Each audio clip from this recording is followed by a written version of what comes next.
Hey guys, good afternoon. Welcome back. It's Michael Beck with ChatGTM. I'm out here today in Sarasota reporting live from a little restaurant called Comida, which I believe is going to be one of Sarasota's newest, hottest things on the scene. Brought to you by my new friend, Mr. Mark, and of course, longtime friend, Monte Silva. Now, Mark, I know Monte, you and I just met for the first time, and I've actually had to remind me of his name a couple of times because I haven't had any coffee, and I came down here a weekend after a long trade show. But that's beside the point. Mark, where'd all this stuff come from? I know this is food, but you have a background in culinary arts. Like, just kind of get us started. Like, what's behind Comida?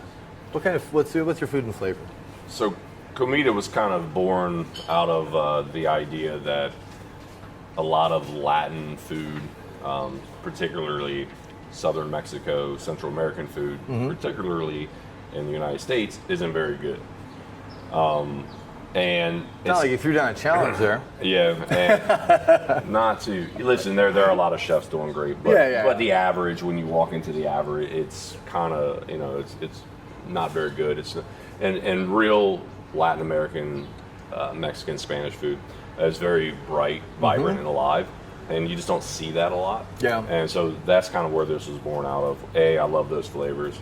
I love Central America. I love Southern Mexico. Is it like the moles you like, or more kind of the bright acidic tones? Like where do you really I'm kind of in love with all of it. Everything you just said. I like the bright acidic tones. I love the chilies. Yeah. I love the variety. If you're actually in Mexico, the fruit variety and the variety of produce, and all of those things. So to be able to bring that back and have someone and be able to cook fresh that way is really great. But be able to use local products that we get here in Florida, here in Sarasota, and kind of reimagine them into what a Latin American themed restaurant would be for us. So if I hadn't seen what I saw in front of me, everything you described speaks ceviche, right?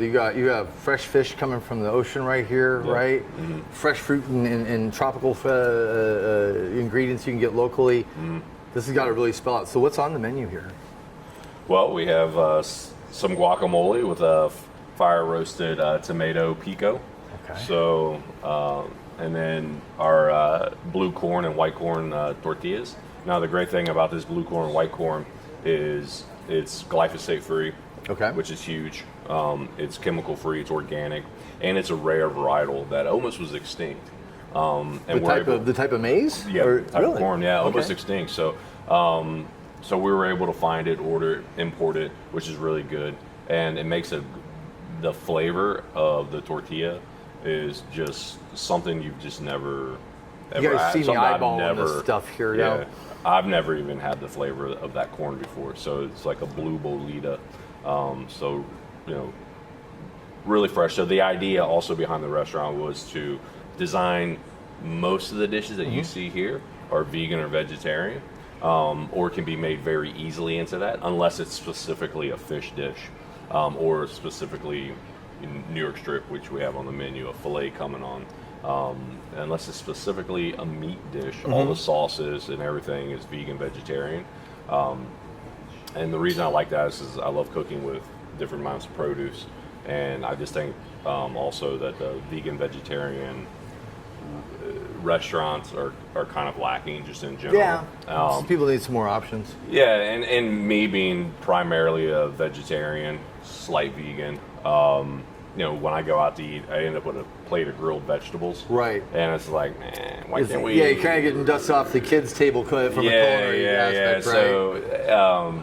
So I think it's important to be able to bring that aspect into it as well. So that's awesome. So Monte, you and I were talking in Vegas when we got together a couple months ago, and you're so passionate about this new project you're working on. It wasn't just about this. Like, you guys are working on something actually bigger, as I understand it, right? Yeah. So let's start here, right, with Comida, and let's talk about what kind of the vision or where you're taking this. Sure. Yeah. So Comida was an idea that Mark had about 10 years ago, and we kind of talked about it, and he kind of thought about the menu and everything, and when we started 10 Tables Hospitality at the end of last year, we didn't even have Comida really on the radar. Yeah. We were talking about doing a brunch concept we want to do, and Italian and some other concepts, and through some different things, this space became available, and it was smaller, and we thought this would be a great spot for us to introduce Mark's cooking to Sarasota. How many tops is this here? So we seat 52. Okay. Yeah. And in addition to this incredible menu that he's put together, my bar manager, Bree, has put together some great cocktails. We are wine and beer only, but even our cocktails are wine and beer based. Okay. So we'll be doing our mojito is actually instead of rum and soda water and mint and lime, it's kava. Okay. Simple syrup, mint and lime. Oh, that's why you flagged me off, because of the kava in it. Yeah. So that's going to be a great cocktail. We're doing a mole martini. He's got a mole dish on the menu, so we wanted to kind of incorporate that into the thing. Yeah. So we've got Negro Modelo with chocolate bitters and some spices in there to make a really cool mole martini. We're doing It's almost like you're sangria. turning into a Guinness, I would think, almost like Yeah, a yeah, little yeah. thickness Yeah, to it. yeah, Yeah. So we're doing white and red sangria. We're doing mimosas. So everything will be wine or beer based, but we'll be shaking cocktails, and you'll feel like you're drinking that. The michelada there is basically Bloody Mary mix and beer. So just keeping with that kind of theme. But really, the idea behind Comida is, and Mark has traveled more than I have in like Central America and all that, but the idea of the really welcoming environment, and again, using the ingredients in the area of fresh fish and vegetables and seafood, or fruit and everything.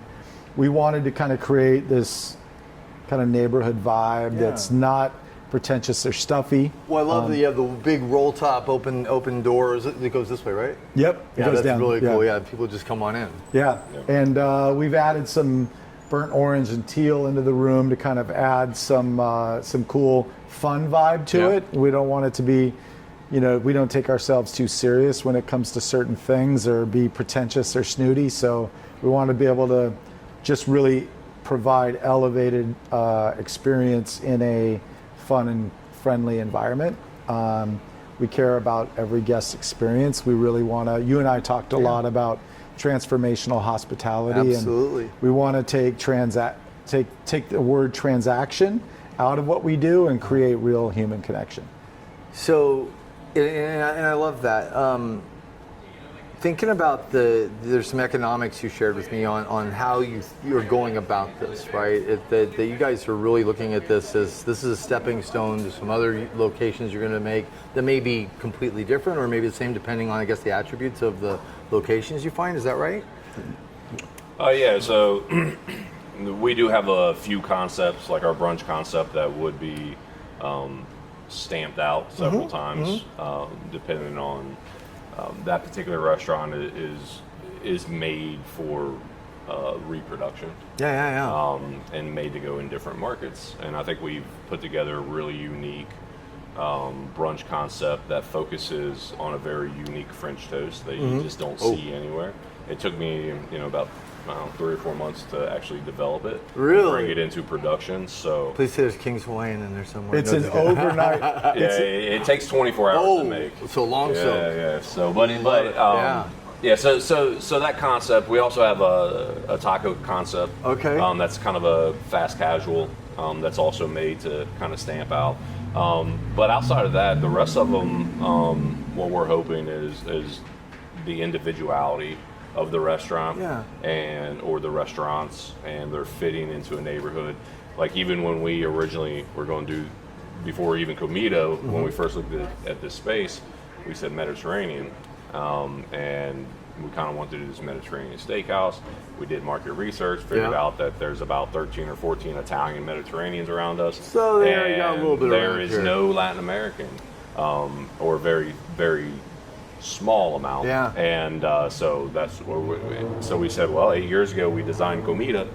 Let's give Comida a run. And so what we're hoping is when we do our research is the concepts we put in are unique or the neighborhood and the areas are missing those. Well, Do you wanna I kinda love that you're talk- filling that in. What was that? I was going to say he can kind of go through some of these apps if you want, some of these starters. Yeah, so like I said, this is the guacamole, fire roasted tomato pico, heirloom corn tortillas, a little queso fresco on it, pickled red onion, a little cilantro. Tegre leche means tiger's milk, very Peruvian style ceviche. Is it coconut milk in there? Or? Yep. Oh, So nice. fresh coconut milk. I see dill. Fresh citrus juice. Yeah, a little dill. Cobia, which is a fish, and then, of course some local vegetables: cucumber, onion, pepper. A little spicy, has a little kick. You got to some it. nice plantains for a little crisp. Yeah, nice little So we can, plantains grow here very well, so we can find plantains all over the place. Yeah. And then we have here is the vegan version made with heart of palm, and then we did an agua chile with passion fruit, little mango in there, serrano, again some local veg, shaved coconut on top, and then over there real quick is our heirloom blue corn tostado. Has a kind of a black bean puree, again roasted tomatoes, and then salsa rojo and a little queso. So kind of the idea behind that one was the Taco Bell Mexican pizza. Okay. So it just glamorized. And what a lot of people don't realize is that Mexican food and Indian food actually have a huge influence on each other because of the spice trade. Okay, And how many people understand that tacos pastor actually started kind of in India, and garam masalas, when the spice and all that kind of moved across, it ended up being pork because that's what Mexico had. But and they're using spice as a thickening agent. Similarly, yeah, right? so if you find some of the original recipes, you'll actually see that it's made with garam masala. So like our bean puree here actually has a touch of curry in it. So and you'll see Indian spices throughout some of the food here. So just to throw a little bit of a difference in there, and when you start looking at the history and the spice trade, you start seeing that influence throughout, especially southern Mexico. So there's some hints of cinnamon in here somewhere, right? Yeah. So he chocolate. made that for me earlier today. It is not Taco Bell Mexican pizza. I said inspired. I said inspired. I didn't It is say so- was. We shot for the Taco Bell flavor profile. It's so freaking good. I said inspired. So Everything tastes, everything he makes tastes super fresh. We don't like to muddle flavors. He likes to really be able to taste every ingredient. Everything's fresh and it just feels like we're a scratch kitchen. So everything is made from scratch, and you can tell when you taste the food. no can opener. None. Zero. Well, My bartender looked for a can opener today and couldn't find one. You won't find one back there. I love it. So where did you I learned my love for cooking from my grandma, and my mom. Where'd the bug get you? Well, two places. My grandmother, of course, and I hated it. Oh, I absolutely couldn't stand it, and I love the process of cooking or the food itself? So during Christmas break, she would bake an ungodly amount of cookies and pastries and This is a trauma candies. memory here. Yeah, and she would, and I lived with my grandmother, and and sorry, grandma, and Yeah, she's proud as hell though right now. yeah, she's looking down like, don't tell the story. Anyway, so she would come get me up on Christmas break at like 6:30 a.m. and not make me, but hey, let's go. We're gonna bake, and I'd stand down there all day long and bake cookies with her, and I hated it, but I was like kind of good at it. Right. And she was like, yeah, you're like, and so as I kind of grew up, I had that memory, and I was actually studying to be an aircraft engineer. And I walked past the bakery window, and a long time ago, cheeseburger cakes were like that thing, where cakes looked like cheeseburgers, and they would airbrush them, and they're really cool. And I was like, I want to do that. And then it's kind of this memory came over me. I was like, man, you know what? Even though I hated it, I really did love. Did you smell the baking at the same time? It feels like there's a sense memory that really kicked in right then. But I, even though I hated it when I was younger, when I thought back on it, I was like, this is some of the best times to spend with my grandmother baking. Yeah. And then this, saw this cheeseburger cake, and I'm just a creative person in general. So the very next day, I dropped out aircraft engineer, took up culinary arts. Wow. And here I am. Wow. So how long ago was that? Oh, that was a long time ago. He spent a lot of time traveling through Europe and other places too to kind of hone his skills. So did you do the whole kind of Escoffier journey and you do the whole plongée, casserole, wash the pots and pans, and do the French kitchen? I through the butter spent a lot of sauces time I spent a lot of time in Korea, a lot of time in Japan. Oh, wow. How come there's not soju in this then? Well, is that it's Latin. It's Latin. That's Oh, why, okay. yeah. Sorry. All right. So, and there is some crossover between Latin and Asian, but that's not what we're going for. But I did study in Japan and Korea, and one of my favorite stories to tell people when I finally got out of the dish and kind of was starting to become a cook. Had a chef was like, "Do you know how to brunoise a carrot?" I said, "Don't even know what that means." Yeah. So he showed me brunoise carrot. Yeah. 50-pound bag of carrots I brunoise. Huge. Should have said no, and I have very shaky hands. Yeah, and it took me a couple of days. He's like, just, and so he comes and he checks, and he's like, this brunoise is really nice. I was like, thank you, chef. He's like, now puree it all. Wow, that's like a Karate Kid watching the car moment. So very valuable lesson. One, I know how to brunoise really well still. Yep. And Like a two, machine. we needed carrot puree. So He probably taught you detachment. Yeah, it was very like, so I've been fortunate enough to travel and pick up a lot of experience cooking in a lot of different countries, a lot of different states. So, so I'm excited and happy to be here in Sarasota, Florida. Kind of, this is a budding food market, even though it is pretty big and grown. Yeah. It still has a lot of opportunity in it. Well, you're looking for a need there. This isn't around here, so I think you're probably gonna scratch a lot of itches, right? Yeah, exactly. Yeah. So, and that's what we want to do, and I'm excited to kind of I built a very successful career in Cincinnati, and to make the change was tough. Yeah. But Monte said, we got to come down. If not, we'll never be able to do a restaurant group. And I got really tired of the cold, so it just kind of all smashed together, and so here we are. So. Nice. And so you said that this has been on you didn't really say the word on the shelf, but you had the idea in mind for Comida. You said 9 years, right? About 8-9 years ago. Yeah. So what was the genesis of now's the time? You found the property, or what really made this click now? Well, 8 or 9 years ago, Monte and I put together a few. SIBO was one, and then Comida was one. And I had this, because 8 or 9 years ago, I came out of Central America, and the food, I just kind of fell in love, and I was like, where can I find this food? And it just wasn't available, specifically in Cincinnati. And so we made this concept, and then we kind of shelved it. Monte moved around a little bit for family, and once he got resettled here in Florida, he's like, hey, we should think about honestly really trying to start something. So fast forward, we actually were expecting to close on a brunch spot back in March. And we ran into all kind of hiccups. This spot becomes available. It was very Mediterranean when we took it over. So we were just going to go with that concept, but then again, like I said, we did market research, figured out there's a lot of Italian Mediterranean around just in general. Yeah. And we just didn't want to put ourselves in, not that we don't want competition or think that we can do. Yeah, but if there's availability. It's just another Italian and Mediterranean. It's kind of like, so I said, hey, Monte, you remember Comida? And, already had some of the colors here and some of the things that we liked. And he's like, yeah. I was like, dude, why don't we just do that, but kind of change it a little bit from our original one. Yeah. So here, it's kind of a marriage between one of my favorite restaurants in the whole world is actually Chispaca out in LA.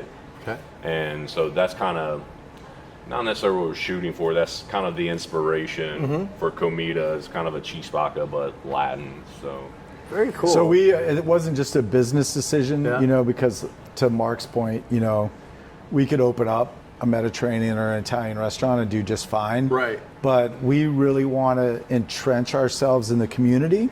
And what we don't want to do is just add another restaurant that's already been done. Yeah. We want to bring something new and fresh to the communities, be part of it, and really add to the community as opposed to just be another spot. Even when you were telling me about when you're planning this out, your phased approach to doing this. So, at least when you're talking about the breakfast concept or the brunch concept, you're saying that you're going to phase it to we're going to change a little bit here, a little bit there, so it wasn't so abrupt for the neighborhood. So you're actually, welcoming it and getting their feedback as you're going. I thought that was a wonderful idea. Yep. Yeah, the last place had been open for 27 years, and it was a 27-year-old diner, right? And we wanted to bring something fresh. We're looking at some other locations. For 10 Tables Hospitality, we want to own and run our own restaurants, and we'll do that between Sarasota, Bradenton, Lakewood Ranch, Tampa, St. Pete, Clearwater, and then we also are a management company. So if there's a restaurant, if someone owns a few restaurants, but they don't have the infrastructure to really run the whole company. Somebody knows how to do really good food costing? Yep. So we can run your restaurant group for you under a management contract as a client. And then we also do consulting, whether it's a turnaround or a startup. And so that's what 10 Tables Hospitality is. And the idea behind that is we wanted to keep it smaller and more, we care about executing at a super high level, and we're not as focused on quantity as we are quality. This restaurant only seats 52 people, and we're okay with that. We will do some restaurants that seat 120 and have full liquor licenses, but we're never going to have, Acme Feed and Seed like I ran in Nashville was 40,000 square feet and did 19 million a year. 4 floors. And Holy it's Jesus. a massive place. Yeah. Well, this is keeping it controllable right now, right? Well, hey, I know that we are close to time right now. In fact, my wife is outside waiting for dinner.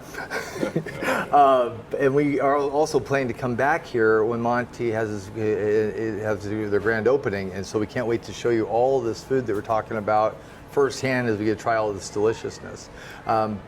But as we wrap up, the key things I think we get to the people out there is when can they come by? When's the grand opening? So we're going to do a soft opening, friends and family, the Tuesday, Wednesday, Thursday after Memorial Day. Okay. And then open to the public on Friday after Memorial Day. And your day parts are? Dinner only. Dinner only. Yep. Okay. So we will eventually look at brunch, but dinner only for now. Fantastic. Well, Monte, thank you so much for inviting me by here. Guys, if you're ever in Sarasota, or if you're not going to be, plan to come down here, try out Comida, give it a taste. The chef here has put together a fantastic menu, and I've been staring at it for the last 5 minutes. While I'm planning to go to dinner, I'm literally dying here because it looks amazing. But for now, this is Michael Beck reporting live from Comida. Please stay tuned for more, and we'll give you the link to where you can find more of Monte Silva's fantastic foods and restaurants in the future. So thank you so much for joining us. Guys, it's been a real pleasure. Thank you. Thank you, Appreciate it. absolutely. Good to see you, buddy. You too.